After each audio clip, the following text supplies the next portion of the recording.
Hey, I'm Alex Radcliffe from Board Game Co, and today I'm reviewing ZeroDay.exe from Pudcat Games.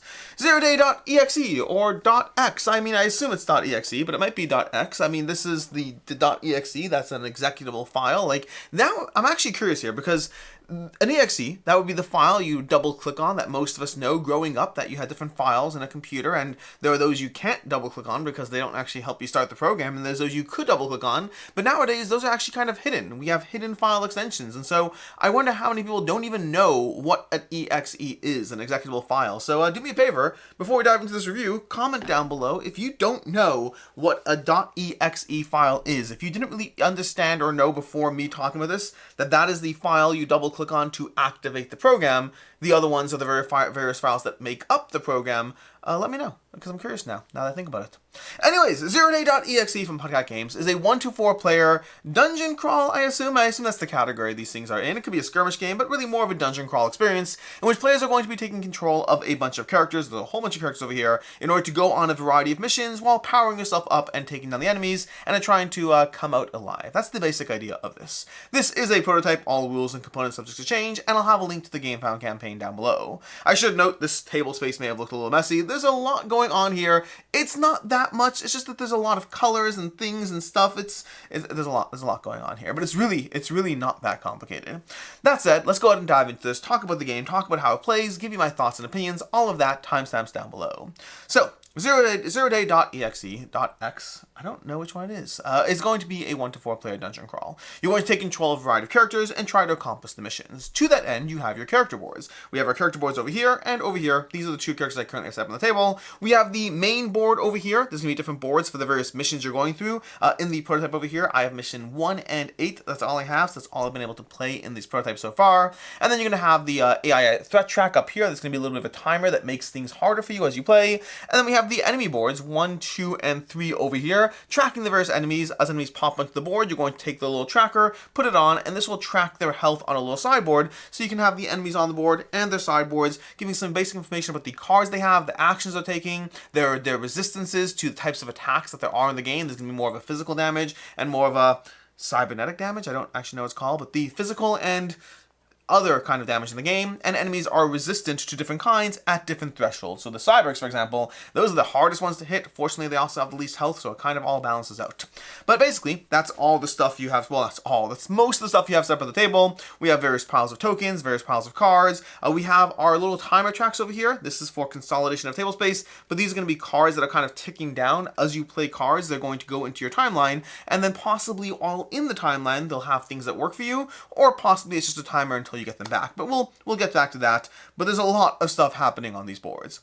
Let's kind of walk you through a general turn structure, show you how a turn works, because I think that's the fastest way to try to give you an idea of how this plays.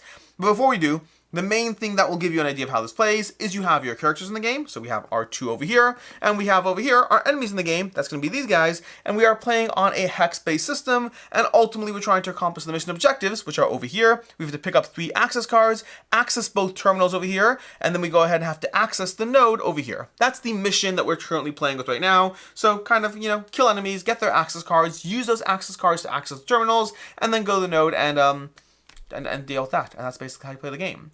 Now, as you go through the game, you're going to be opening doors. There's going to be a concept of rooms in this game. And this is actually kind of handled through a separate little thing that's a little off camera over here. But we have our operation booklet over here that kind of shows you what you're setting up. So right now, when you start the game, we set up over here, and we have enemies, or depending on the player count, you're going to have different number of enemies in the zone, and you're going to see that.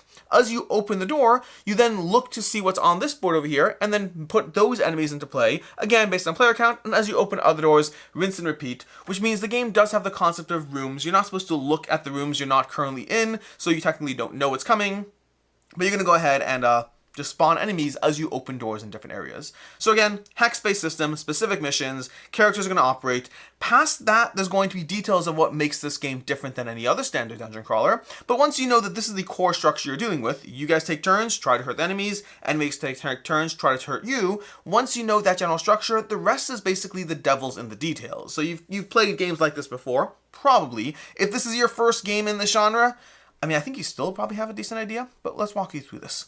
So, in the game over here, and we have a nice little player, it's going to give you the round order, as well as the player turns. But you're going to go ahead, starting with the round order. You're going to go through an upgrade phase, an initiative phase, and a turn phase. Upgrade phase is where you get to go ahead and upgrade your characters, which is a big part of this game. Your characters are going to be rapidly upgrading across the course of a mission in a whole bunch of ways. Then you're going to have the initiative phase, where you see the order of activation for the round, or basically who's going to activate. It's not that you go first, then the enemies. There's an entire initiative that will decide who goes first as you play, or what order characters go in. And then you're going to have the turn phase, where you actually go through the individual turns of the player turns and enemy turns, trying to resolve what they're doing in the game. So let's walk through that. In the upgrade phase, actually let's do the upgrade phase last. So we're going to come back to the upgrade phase because I kind of want to show you some things first, but the upgrade phase is going to be a way that you upgrade your character in a bunch of different ways, from a little bit of deck building to enhance your deck as you play, to going ahead and powering up your stats, to upgrading your own cards, to getting new cards, to getting mods and items. There's a bunch of things you'll be doing in the upgrade phase, but we'll come back to that. It does happen first. Then we go to the initiative phase. The initiative phase, you're going to take a card from your hand. So for example, if we're looking at, I dropped a card over here. If you're looking at your hand of cards over here, all cards have different things they're going to do, but in the top corner, they have an initiative value. That's going to be the initiative value. The lower the number, the faster you're going to operate. So maybe I play this over here in order to go first. Now there is a cost to going first. Yes, you do go before the enemies. You get your what's that word? Get your revenge in early. You basically get to go ahead and hit them before they hit you, which can possibly take them out, strengthening your play. The downside is the earlier you're going in activation, the more likely you are going to be to moving up the AI threat track over here. So this track over here, which is how the enemies upgrade and eventually will give us a bad overload card, it's just not helpful for us. That track is going to accelerate faster the more players are in the early first 3 phases of the initiative. So going fast is good, but it comes with a trade-off. So you're going to play a card from your hand, and then the enemies, for each type of enemy, you're going to draw a card from the initiative deck, and that's going to do 2 things for you. First of all, it's going to determine the enemy order, and you can do this for each active enemy. You're going to draw a card. So I'm going 2, which means I'm going faster than that enemy, but maybe there's an enemy who's going 5, which is slower than me, and maybe there's an enemy who's going 1, which is going to be faster than me. So you can have different cards coming out, which will determine the initiative for the various enemies in play. But it also determines the activations the enemies are going to do. Over here on the top corner, I have the enemy cards giving me the types of actions enemies are going to take. So for example, this enemy over here, which is currently the green enemy, actually it's currently these guys, the militants over here. The militants will take this action on a 1, 2, or 3, and this action on a 4 or 5. That's going to give you their movement points, their targeting distance, and how much damage they deal, and sometimes special effects as well. So initiative is not just going to determine what the order enemies activate, but also which of their attacks the enemies are going to engage with. So that's a little bit about the initiative order. Once the initiative order is set, which again has every player playing a card and every enemy playing a card from the enemy initiative deck, you're then going to go ahead, in initiative order, you're going to resolve turns. To do that, let's cover a player's turn first. On a player's turn, you're basically going to go ahead and have 2 core actions, plus some other things you can do for free, such as taking your own special actions over here, as well as movement points. So you have your movement points. In this case, Kitty over here has 4 movement points, at least until we buff that stat up. So I can take 4 movement throughout the course of my turn. I can activate one of my actions over here, and then I can also go ahead and activate, I get 2 actions from a set pool of 4 specific actions. Those 4 standard actions are going to be a basic attack that you can only do once per turn, accessing a terminal. So again, these terminals over here, which in this case are essential for the mission, you're going to be have the ability to shift, basically I believe the action is called regenerate, where you either shift to or heal to. Now shifting we haven't talked about yet, but you're going to have these tokens over here that can be flipped or moved around, and those tokens will possibly give you extra actions in the game, specifically extra load actions, which, speaking of load actions, that's the 4th action. The 4th action is a load action where you get to play a card from your hand in order to activate its ability over here.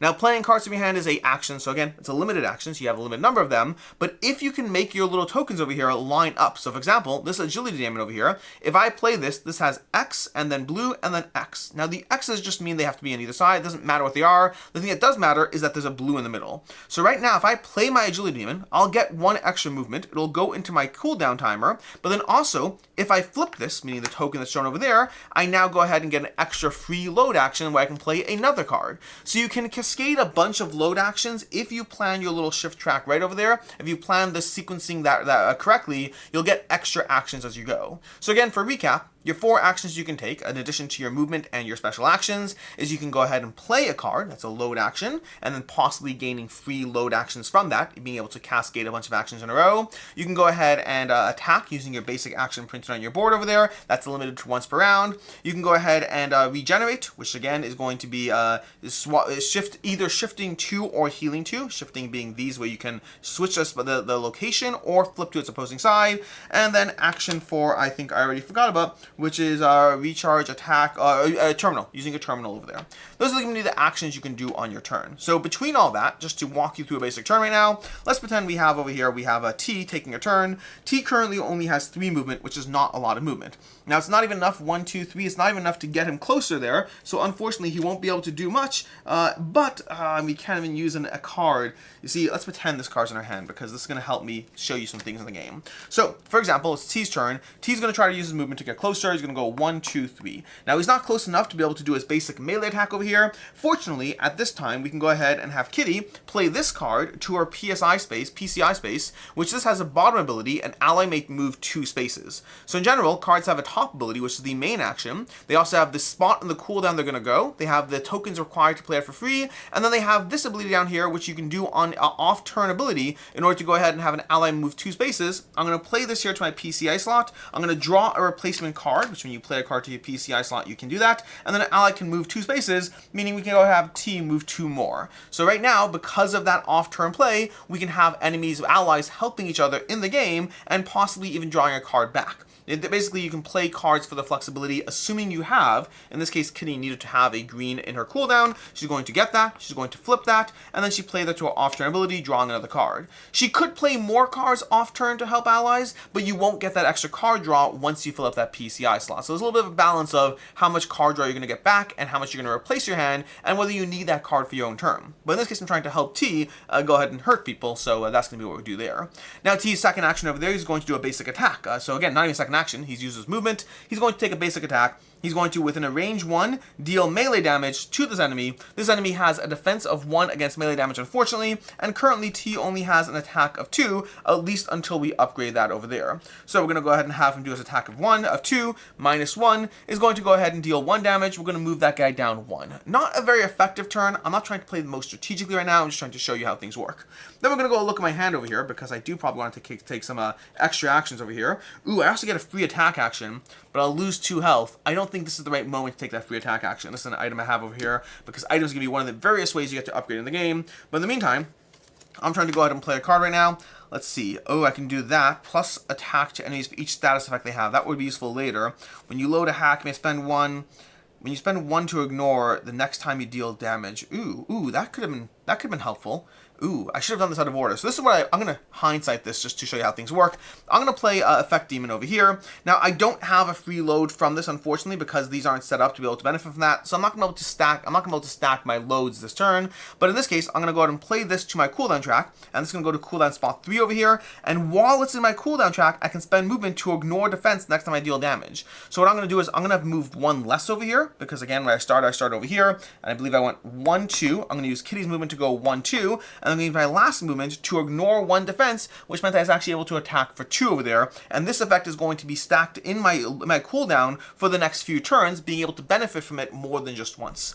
That would be an example of a turn structure playing out. So that's the basic idea. I take my turn, I try to balance my actions, I try to take advantage of my special abilities. I do have special abilities as well right now. So for example, as these enemies close their distance, I might use Rush to go ahead and jump through them, which will both stun them, but also potentially, if I upgrade this in time, they'll also cause them to lose health. So I'm kind of counting on these enemies closing the distance to me. As they do so, if I go ahead and upgrade this, which I won't focus on how you get that right now, but right now, if I did upgrade this, then I can go ahead and place a cooldown tracker, so I can only use this every 3rd turn, and I can go zipping 1, 2, 3, 4. Well, I don't know if I can. Let's pretend this guy's here. 1, 2, 3, 4, and they'll all be stunned and all lose health. That would be a very cool, very helpful turn. That's kind of what a turn structure looks like.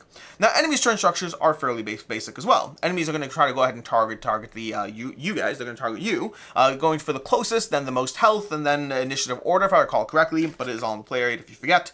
And you're going to go ahead and try to attack them using whatever stats they have on their current action card. Sometimes they're going to target multiple enemies. If they ever can, they'll try to do that. They'll try to maximize their attack. Past that, they're going to deal damage to you, trying to basically lower your health, which T starts with 8 health, which is nice. He's one of the chunkier characters, but he also is going to have a lot of cards that will help defend and or heal. So he is very good at prepping cards into his cooldown that will set him up for being a little bulkier as the turns go by, as well as setting himself up for being able to take damage and heal. He's the tank of the game effectively, while Kitty kind of sits on the sidelines and she eats her noodles over here, and then also tries to help the other characters deal as much damage as possible. So that's the core idea of what the loop of the game is going to look like. You're going to go ahead and go through an upgrade phase. We'll come back to in a second. You're going to go ahead through an initiative phase, deciding the initiative. You'll advance the AI threat track as necessary. Enemies will power up as the AI trackers are going to reach certain spots. I should note, this is not the correct tracker to track where the threat track is, but some of the tokens in the game are missing because I prototype, so I'm using this instead. But as you pass certain spots, you're going to replace enemy cards in the game with stronger, more powered up things. Basically, you're powering up, but so are they. And then you're going to go ahead and hit each other back and forth and repeat the cycle. Now, the upgrade phase has a bunch of things you're going to do. The default one is you're going to draw 3 cards over here. Each character is going to draw 3 cards, deciding which card they want and putting that card into the discard, where it'll eventually go ahead and cycle through. There's a way to actually get 2 of those cards by giving up a card from your hand. We're not going to focus on that right now. Point is, you can go ahead and get cards into your engine to be able to start building and adjusting your deck as you play. But then there's a bunch of other ways you can upgrade. The main way is going to be getting various tokens over here. As you wander the board, you're going to be various spots. You can go ahead and add tokens to the parts pool, and whenever you kill enemies, you're going to add parts from the parts bag to the parts pool, and you're going to use those to upgrade in like 4 different ways, or maybe it's 3 different ways, 4 different ways. I think 4 different ways. The first is you can go ahead and use orange cubes to go ahead and trade them in to get items. Those are helpful. Items are cool. Items are going to give you things you can do. In the case of Kitty right now, she has a pain link. Until the end of the round, whenever you lose health from an enemy, that enemy loses a health too. That's fun. A pain link is just basically feeding it back to the enemies. You're going to have mods. Mods are easily one of my favorite things in the game. Your character is going to have 4 spots to go ahead and power up mods, and you can get various mods. Whenever you draw mods, you're going to draw 1 plus the number of players, and then all players choose some. And in this case, I actually already got Kitty's cyber legs over here. This is a specific player mod. In some cases, you'll have options for specific player mods. Other times, they'll be generic ones. But over here, I get +1 damage against adjacent enemies, and additionally, it powers up one of her abilities, her pounce ability, even further. So again, these mods over here, they're going to be ways to power up your characters in a permanent way that just makes your characters more powerful. Getting close to enemies and just smacking them in the head with my legs over there, well, that's not smacking, kicking them in the head with my legs, that's going to be a fun way to power up. Then there's also going to be, so there's mods, there's items, they're going to be upgrading your abilities over here. So over here, you're going to be able to have the option to go ahead and upgrade your abilities, putting tokens down and hopefully powering up your abilities. Each ability requires 2 cubes to power up. Also, as you power them up, you'll also lower the cooldown tracker. So if you've used them, you get them back in play faster. And then lastly, you have the option to go ahead and get your player cards. There's going to be a custom deck of powered up cards of your own starting deck. Each player has their own starting deck, and you can go ahead and spend white cubes as well to replace them with the more powerful upgraded version of those cards. There are even more ways to upgrade. So for example, when you access terminals, you're going to go ahead and bump up your stats over here, choosing 1 from these 2 stats and 1 from these 2 stats to power up your health or your speed or your attack or defense accordingly, just again making yourself more powerful. That's the general idea of how to play this game. Now, I am leaving out some small details because I don't want to cover every single one. I don't want to. I don't want to bog you down with every single little detail here. But the basic idea is you are playing through a dungeon crawler in which you're going to go through a phase of upgrading, a phase of selecting initiative, and a phase of actual engaging in battle. And you're going to rinse and repeat that cycle, powering yourself up, but also having the enemies power up until eventually you accomplish your goals or walk away to return another day, hopefully winning this time. That's basically how you play ZeroDay.exe or .x. ZeroDay exitable. ZeroDay. I'm just going to call it ZeroDay. I think it's faster. We're going to go ahead and dive into the review now, starting off with ease of play. Ease of play is actually fairly straightforward. Dungeon crawlers tend to have a lot of rules to cover the various interactions that are always going to be present.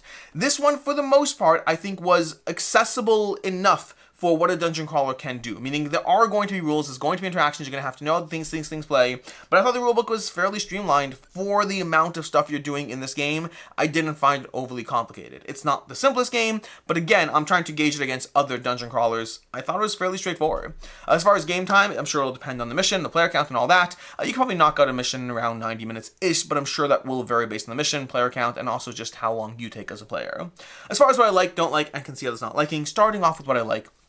which is in general, the sheer amount of upgrading is going to be easily my favorite part about this game. I love games where you just get more powerful as you go, and this game gives you that in spades. You're going to have tons of ways to constantly upgrade your character. You're going to have just built-in deck building, you're gathering cards every single round. You're going to have constant cube parts, effectively parts you're getting over here, which are going to go into your cycle in order to be able to go ahead and upgrade even further in different ways, from the mods, from the items, from the powering up your abilities. You're going to access terminals to power up your stats. Everything in this game is designed to give you a way to feel more powerful. Even the in-game cycle of placing cards into your cooldown to be able to go ahead, like right now Kitty has quick reflexes in play, she has +1 defense against certain type of combat as long as it's in her cooldown. So not only are you powering up as you get more things, you're constantly placing cards into your cooldown to have a tableau that's going to serve you as you go. And so in general, this game just gives you tons of ways to power up and upgrade your character, which is just a very satisfying experience. And it does so while making sure that the enemies are powering up as well. So there is that escalation. It's an escalation concept that I like in games where you're getting stronger, so is the enemies, and the question is, can you outlast them? Can you outpower them by the end of the scenario?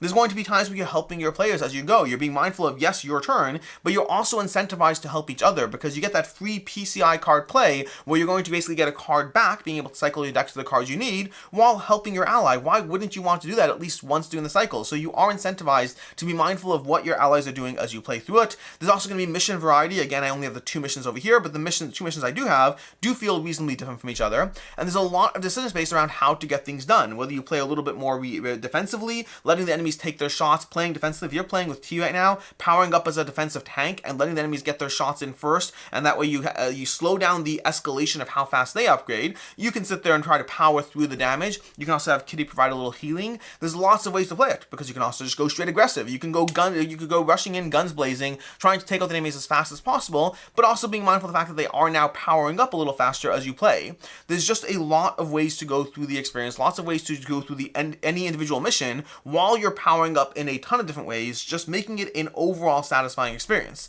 And the characters feel very different as well. Missions feel different. The characters, like there's, I think 5, maybe 6. I think there's 5 different characters right now, and they all feel, I think it's 5. It might be 6. I'm trying to remember right now. I think it's 5. But either way, each character feels very different as far as the energy they bring to play. Their starting decks, their abilities, gives them all their own flavor. Yes, you're going to be building from a common pool of cards, so as you build and develop, there's going to be ways to kind of guide them to the way you want. If you've played a game like Spirit Island, it's that kind of feel. Everyone starts off wildly asymmetric, and then you can build towards your direction based on the common pool of cards. But it just gives you a lot of replayability and fun as you try to figure out the nuances of how you want to build, grow, and develop each character in this game. As far as things I don't like in the game, as much as I'll start off with the kind of polar opposite over here. I mentioned the characters feel very, very different. The enemies to me didn't feel that different. Enemies all have their own different cards over here, both level 1s, level 2s, level 3s. It is possible that enemies have some sort of character that I am just not picking up from them. For the most part, the enemies feel like they just have basic stats to move and attack. Again, there are some things that are different. Some of them have an area attack or an ability.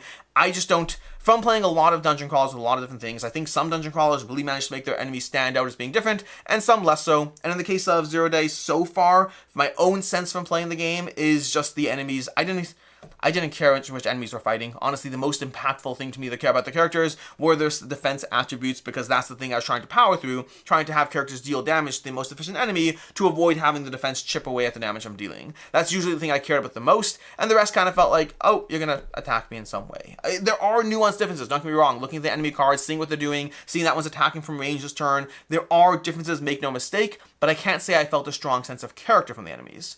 I'll say that currently, and this is very much, well, this is a criticism, but with asterisks attached.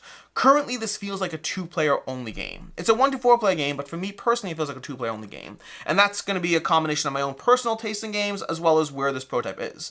The reason it doesn't feel like a 1-player game is because right now I don't believe there's true solo right now. I think true solo is being developed, if I'm not mistaken. Check out the campaign page for that. But right now, playing it solo, and again, there's 2 missions. I played 1 2-player and one of them solo. And playing it solo for me right now, it just felt like a lot because of the fact that you're managing your own character, but also trying to manage your deck as you help the other characters. So you have to kind of be aware. Usually when I play 2-handed solo, I kind of am in this character and not thinking as much about this character. But you have to kind of do both right now because characters are helping each other out. And so it's very hard to really feel invested properly in both characters I played solo. I definitely enjoyed playing this 2-player more than I did solo. I still enjoyed solo, but 2-player is definitely a better experience.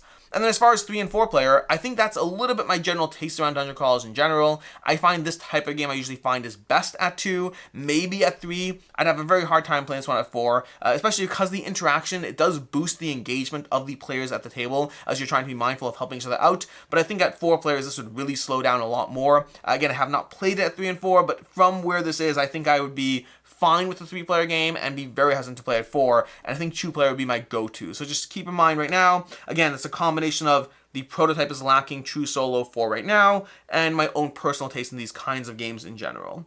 I'll say that another thing that I didn't like is drawing cards at the beginning of the turn. In the game, you're going to be drawing cards at the beginning of the turn, looking at those cards, and then you don't put it into your hand, you put it into your discard. So you have the deck building at the start of your turn, and you have to kind of mentally get past. Usually in games, I find that usually you either play your turn and then gather cards on your turn in order to go ahead and have them for future turns, or there are many games I've played where you draw cards at the start of your turn, and that's going to be part of what you play with this game. I have not gotten past the fact that every single time I draw a card at the start of the turn, before the round begins, I have to mentally ignore the fact that that card is not going to be in my hand. I'm not using, even though I haven't started my turn, this card is for the future. And so very often, like, my default is to go ahead and look at the cards I draw and be like, ooh, well, currently my lineup will let me play that card for free, or not that card for free, it'll give me a free load action for another card. And I have to mentally get past that because that's not how that works. And so I didn't like that cycle of drawing at the beginning of your turn, but not actually using the card for that turn. And then lastly, I'll say, and this is a tricky one, but something about where the cards and graphic design and text is, I can't say I felt things were immediately intuitive. This also, by the way, lends itself to part of why I found two-hand solo a little much to table, where the cards all work, and some of the stuff is at a glance intuitive. So when you're looking at a hand of cards, and you see over here the cooldown, the cost, and those over there, that all worked pretty quickly. I found something about the text over here never really got immediately clear. I don't know if it's a graphic design issue, or maybe it's just there's enough going on. I don't know what it is. It's not a clear complaint, which is ironic because the complaint is that things aren't clear and the complaint itself is not clear. But I would say there's a lot of games that have a lot of cards and a lot of abilities, and I found that my ability to look at a hand of cards and get an immediate sense for how everything works together, that I didn't get as quickly or as clearly. Again, it's a fiddly complaint because it's more of a feeling than a precise way of saying this is the issue. But my feeling was it was possibly a bit of information overload or a lack of clarity. As far as I can see, others not liking, for the only real thing I have here is the fact that this game does have that element where as you're setting up a room, you're supposed to try not to look at this room. So you have like the operation, and it's like, hey, don't look at these parts in detail because that will tell you what's coming.